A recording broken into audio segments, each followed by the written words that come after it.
Hi, it's Carol from Allergy Free Living, and today I have a guest, and this guest is Amanda. She's my daughter-in-law, and a couple of weeks ago I did a video with a sausage bread, and her husband was in it, my son, who also has celiac disease.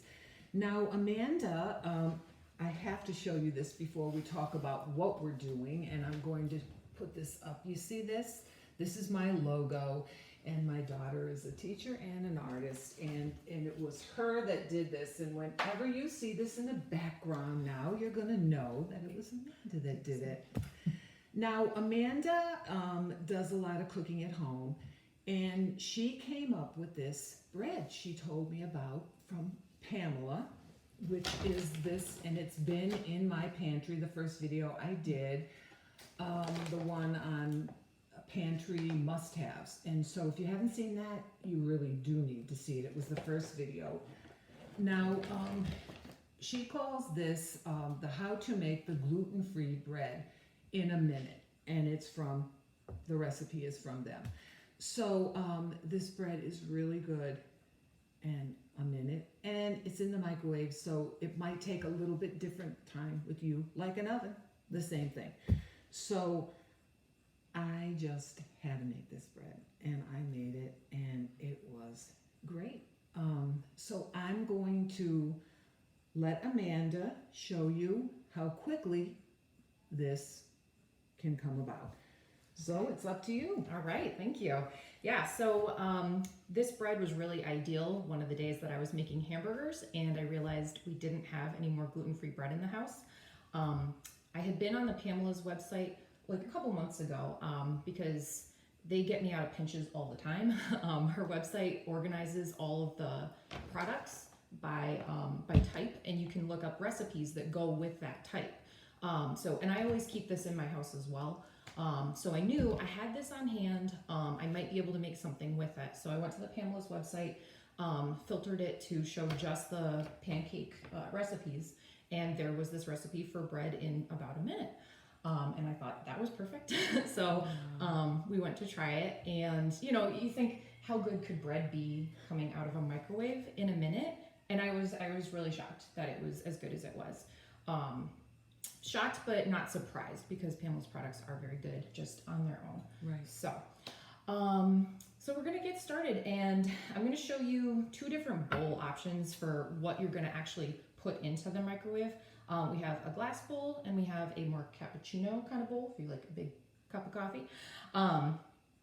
In the video that Pamela provides, she uses this kind, and the advantage of the bigger coffee mug style is that it gives you a nice shape. I don't have these at home, so I just used my regular glass baking bowl, and this still worked as well. We'll talk about what you might want to do if you do it in this, just to kind of trim the edges for the shape that you want. But yeah, both of them work really well.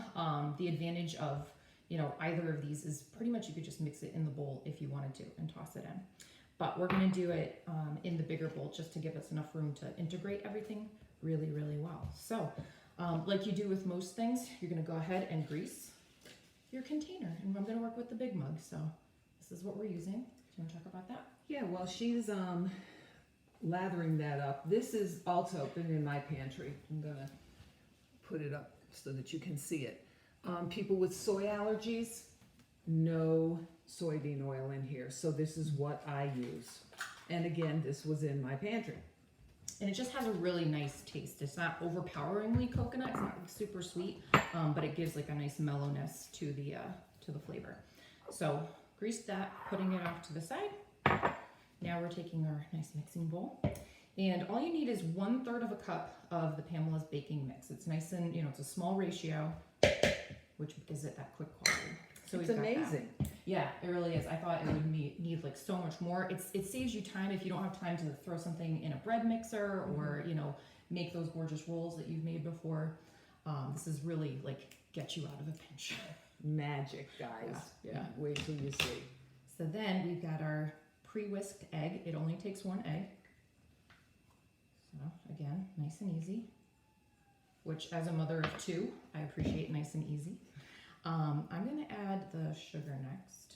So you can, I've left out the sugar in mine just because I like things a little more savory, but if you want a little more sweet, throw in the sugar. Teaspoon of water, mix that in. And then did you want to talk about the buttermilk while I'm putting Yes. it in? Now, she's putting the buttermilk, which we use almond milk. This is what they ask for, and it's easy to do buttermilk. I use almond milk, so it was 3 tablespoons of almond milk and 3/4 of a teaspoon of vinegar. I use white vinegar, okay? So I just put it in with the milk, mix it, and it curdles, and that's what buttermilk is. And so you don't have to go out and buy a whole thing. Right. Whenever I need it, I just, go online and look it up. I know if you use most of the recipes ask for at least a cup. So find out what the ratio is between a cup. I think it's 2 teaspoons. Or like a teaspoon, But yeah. check yourself, guys. Yeah. So go on. And that was a real eye-opener for me too. We're fortunate enough that my husband can still have milk at this point, so I used half and half because that was what I had at my house when I made it the first time. I did not realize that you can make buttermilk using almond milk, so if you are that person who can't have dairy, that's an awesome lifesaver, and it still gives you the flavor and the texture that you're looking for. All right, so we've got all our ingredients. They're playing nicely in the swimming pool. We're gonna mix them together. Couple little whisks here and then, get all the dry bits. How's that looking? Good, good. And when you're done whisking it, I'm going to bring it up to the camera. As I always say to you guys, I do it all. So I want you to see it. I've got to bring it up. See that? See what it looks like? That's pretty good. Oh, here's my grandson. Isn't it great? This is what is so wonderful about being a grandma, and you're going to see him in a video. So we're going to do this now. Now she's putting it into the cup, the latte cup. Getting all the bits. Okay, I think we got pretty well all of it. All right. Now the edges are a little messy, so I'm gonna clean up because I get a little sloppy sometimes. I'm also gonna go around the inside and just gently, very gently wipe any of the stray battery that's on the inside just to make sure it comes out nice. Okay. All right, so this is the easy part. You've done the hard part. We're gonna put it in the microwave and we're gonna set it for A minute. a minute to start. Everyone's microwave is different. And so she's going to put it in mine. You press time cook and then 100 and then start. Now, I've done this before, and so it usually takes 2 minutes, but it never hurts to have to continue the cooking rather than overcooking something. Now, I want to show you when she's doing in the latte cup. These I've already done. And I want to show you the difference. This is what it looks like if it's been in this and it comes out. It's actually going to look like that, okay? You can see that, it's pretty clear. But what I had to do, because let's face it, you want everything to look nice. It's how you present it. So I took a knife and I cut it to make it rounder. Now these are both from the latte cup. So I want to show you what they look like. Now, doesn't that look good? Imagine you've got a hamburger and you want a hamburger bun. This is great. Now you can look in there and see, but I'm sure that you're going to need more time. Yeah, I mean, we It's want to show always- the folks at home. Right, right. And it's always the bottom. So See. the top looks pretty well baked. It's steaming. It's kind of separating from the sides because we greased it so nicely. Right. But we're gonna put it in for 1 more minute just to make sure it's cooked through all the way. Okay. And so one thing I want to talk about when you're doing this, What are you it looks making? so good and it's perfect for any kind of hamburger or whatever. But I also want you to know, do you have to cut off this? No. I just think that sometimes when it comes to food, the better it looks, the better people are going to want to eat it. So that's why just showing you what it looks like, and trim it. If you get it in something like this, just trim it off and you'll be fine. Can I help you? Yes, this is my other grandchild, and they're going to be doing cookies next. So they're going to be helping me, and you'll get to see them in action.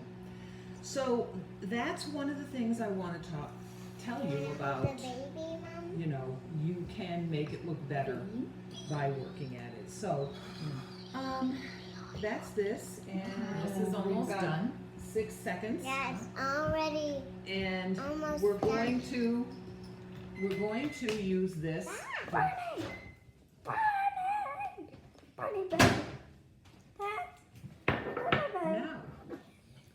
here it is. This is what it looks like.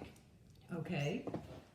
Now, I have my knife, and I'm going to Nana, what are we gonna do this. Now I flip it over.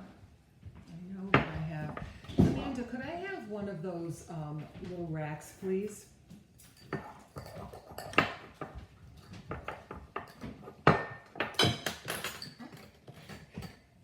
And one thing that I wanted to bring up, it's a really nice soft spongy bread. I find that my husband usually likes things that are a little bit crispier. So one thing that we did after we made it the other day was we cut it in half and put it just in our regular toaster for maybe 2 or 3 minutes, just to get some of the crisp back into it. But it is a very good, hamburger bun type. There it is. So this is it. Now it's still hot, and you can see the steam coming out. But this is easy, and I really think this is great. It tastes delicious. And to be honest with you, I don't really often have hamburgers, but this is something I would definitely have my hamburger in this roll. It's perfect. So I really am so glad that Amanda could stop by and show us how to do this really fantastic bread. And I want to thank you all for coming and watching, and we will see you again.